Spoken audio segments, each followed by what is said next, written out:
Assalamu alaikum wa rahmatullahi wa barakatuh. Thank you so much for joining us again in one of these videos of the journey that we're getting to get to know the Qatari culture and tradition throughout the pages of its literature. Today we will continue with the journey that we are focusing on in literary translation. A translator is a person that makes art accessible to more people. A translator allows that cultural exchange occurs. A translator is the person that will take a piece of art and share it with another part of the world. The translator, what it does is to make countries together and cultures together, and a translator makes these distances that we might find in language shorter. So here today we have a woman that has dedicated her life to give us art and to share the beauty of the diversity in our cultures, and it has been doing it in Qatar for quite a while. Her name is Samar al-Sheichkli. I don't know if I pronounce it right. Okay. Am I going there? No, it's okay. Mrs. Samar, she is from Syria, but I want you to please to explain a little bit more about your journey and how it started. First of all, and thank you so much for being here and giving us time. So please, Samar, tell us a bit more about you. If you want me to talk about my journey in my profession as a translator, it begins from university. Okay. Yeah, when my professors noticed at the beginning, the first year, they noticed that there is something about translation. That the subject we have many subjects, as you know, but translation was I was brilliant at it from the beginning, from the first step, and later. But I haven't imagined one day at that time that I am going to be a translator. I began my career as a teacher in high schools, then in the university, but after working for maybe 6-8 years, I began thinking, am I going to continue like that? And I see my teachers retired. Am I going to retire as a teacher? So I began to think about translation seriously.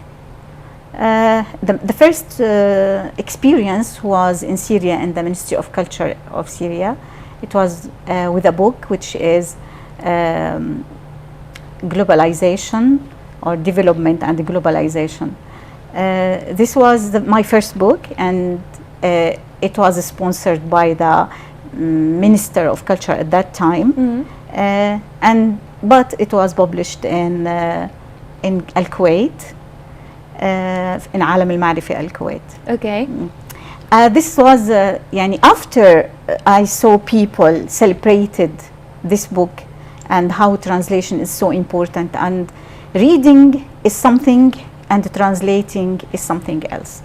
When you translate, you are going to fully understand what you are reading.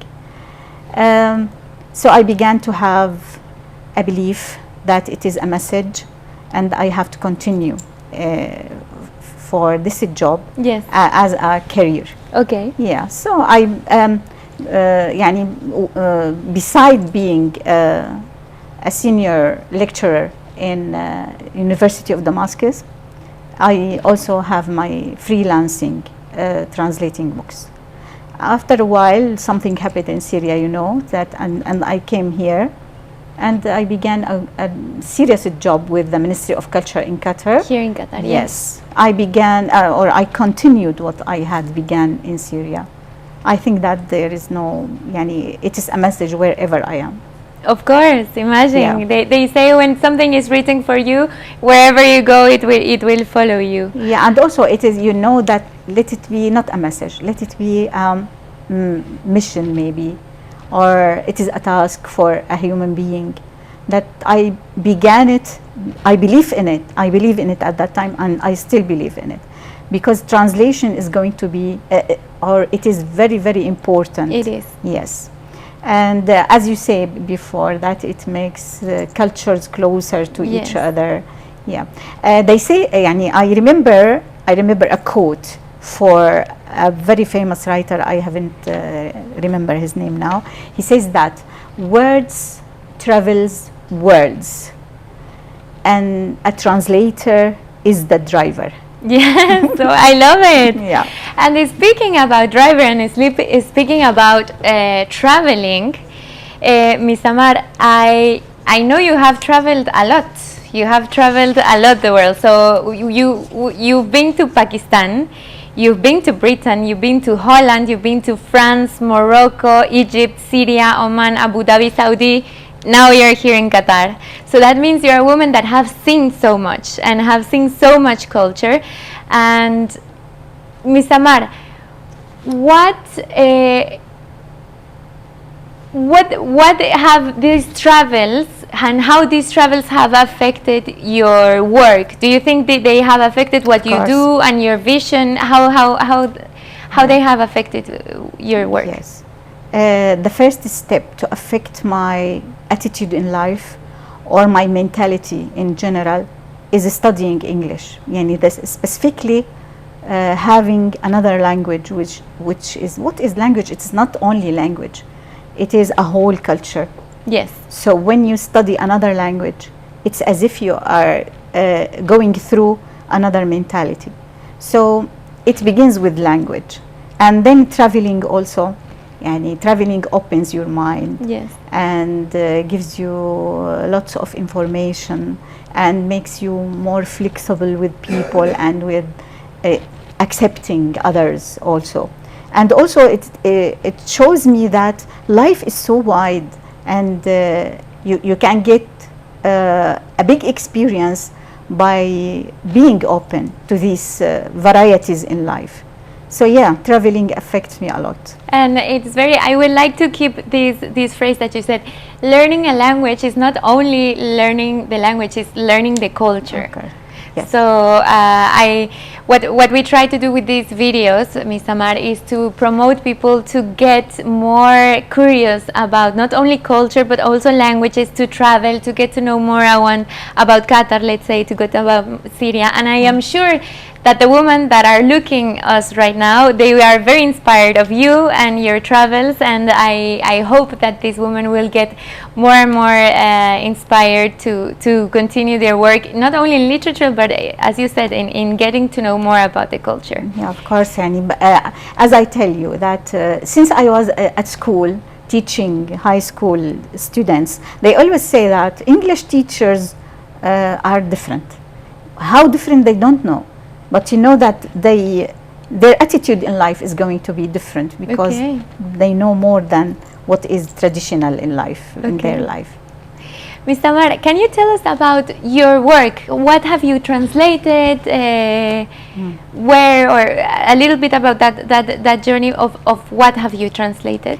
Before coming to Qatar, it was freelancing, where I can see a chance to have a book, to translate it, or to be with a sponsor of a book, or a publisher or something. Yes, I get it, but it was not, I didn't have the luxury of choosing. But here with the Ministry of Culture, I have it's a career now. So I am not only a translator, I am a project manager here.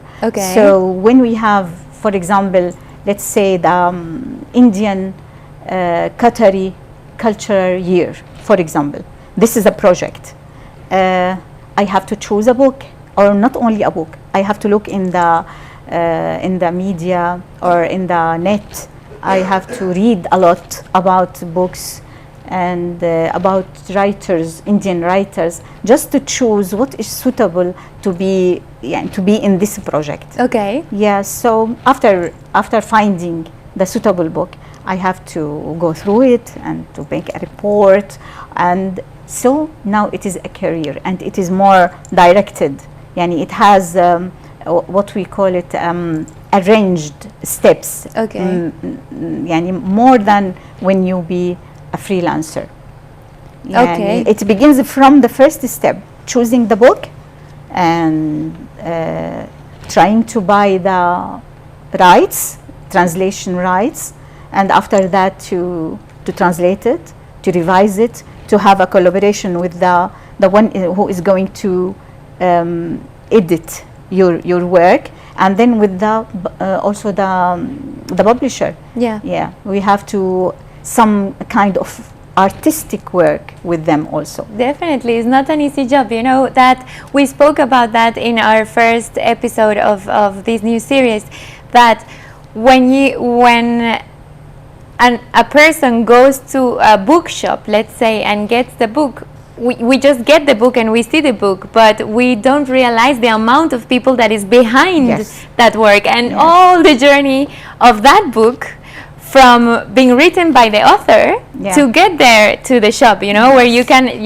get the book. So it's a very important teamwork, and there's a lot of people working behind the publishing of one book, and then to do projects, as you just said, as a project but let me tell you something, please, if I interrupt you. Yes. To tell you that people don't understand what is a translation. They don't understand this career at all.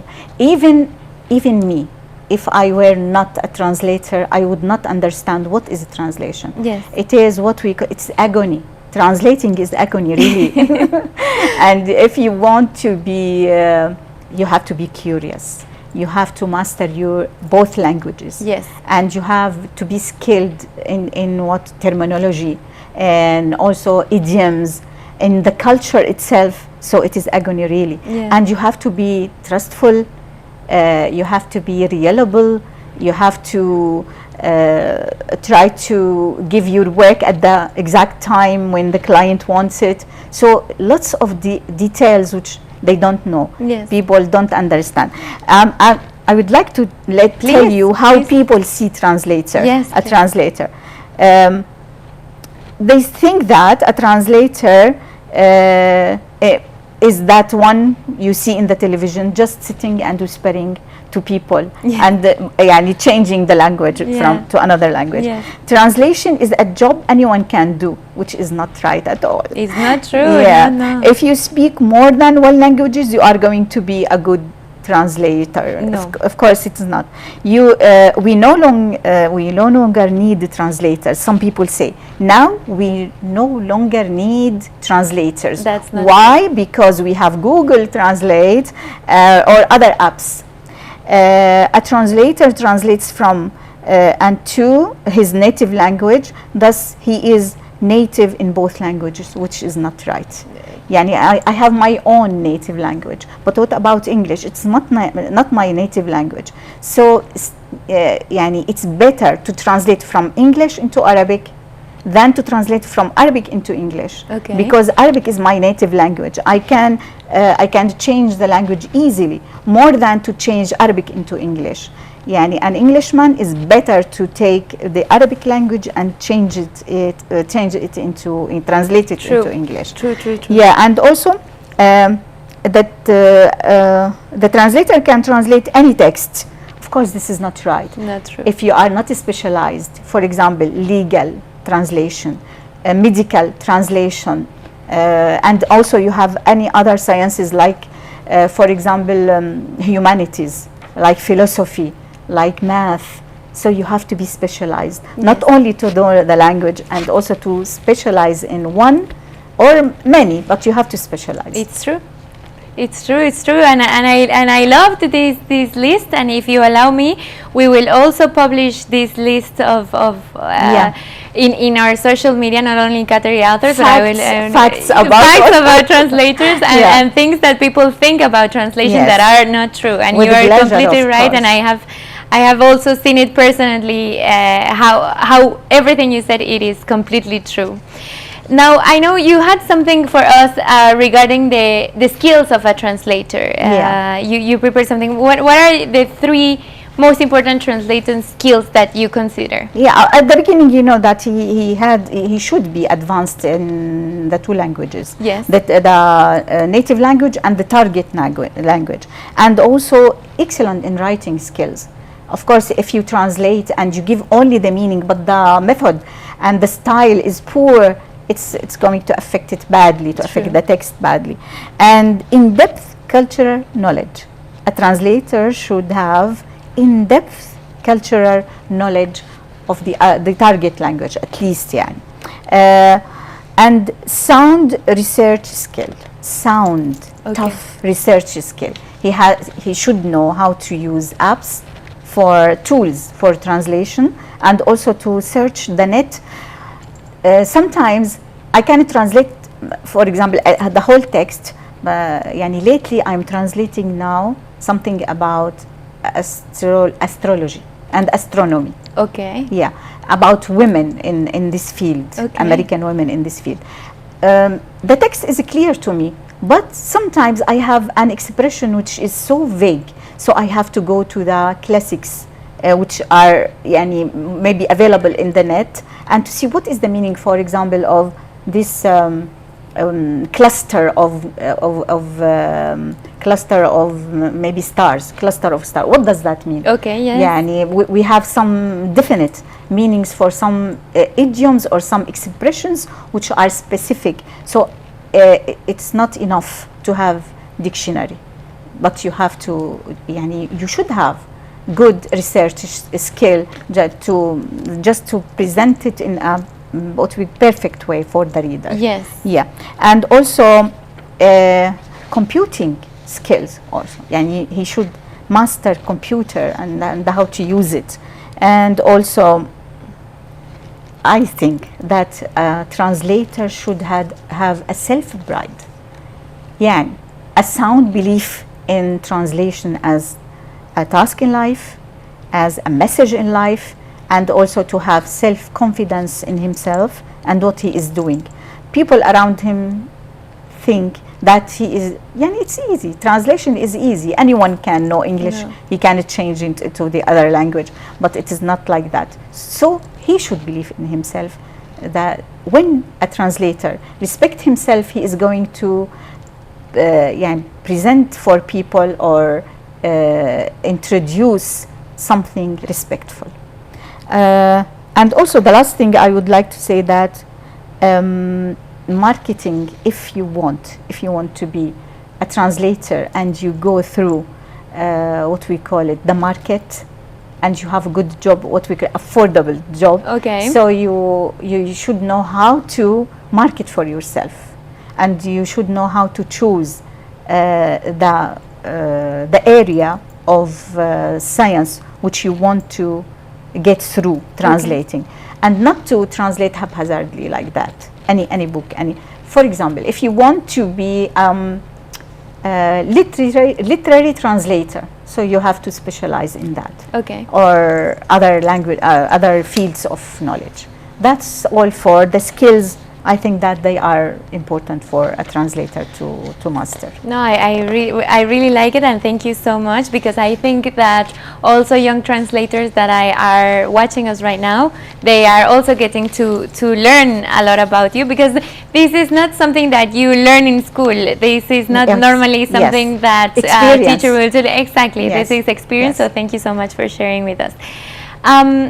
What would be your number one tip for new translators, speaking about this young generation that are watching us? What would be the number one tip that you have for them? If you allow me to, I write some tips about that. Please, if it's more than one, perfect. And take notes, please, in home. If a translator begins, he is going to be in doubt all the time, in doubt of many things. So when in doubt, just work harder. This is the first advice. Work harder and try to surround yourself with people who know. Learn the relevant terminology, not only the language, also the terminology. The terminology, yes. Okay. Get familiar with the most used translation techniques. There are techniques for translation, not how to translate idioms, and start thinking about your specialization. So also, if you specialize, it's going to be to be easier for you, and be clever how to find the right question. For example, if a client come to you and ask you to translate a book, ask him what is the time, how long, what is the period, and give me a time to read the book and to estimate it. Okay. And also how much you are going to pay because translation in the Arab world is not affordable at all. A translator can't live on his job as a translator. Okay. Yes. And also the last thing that is, if you want, anywhere you go, they ask you for your experience. They don't, they say it is not enough to have a degree. So what is your experience? Have you books? Have you translated books? Or else they are not going to hire you. Okay. So get your own experience, even if it will cost you something. At the beginning, make business or make translation for free. Not all the time it is, but for the first step, make it for free.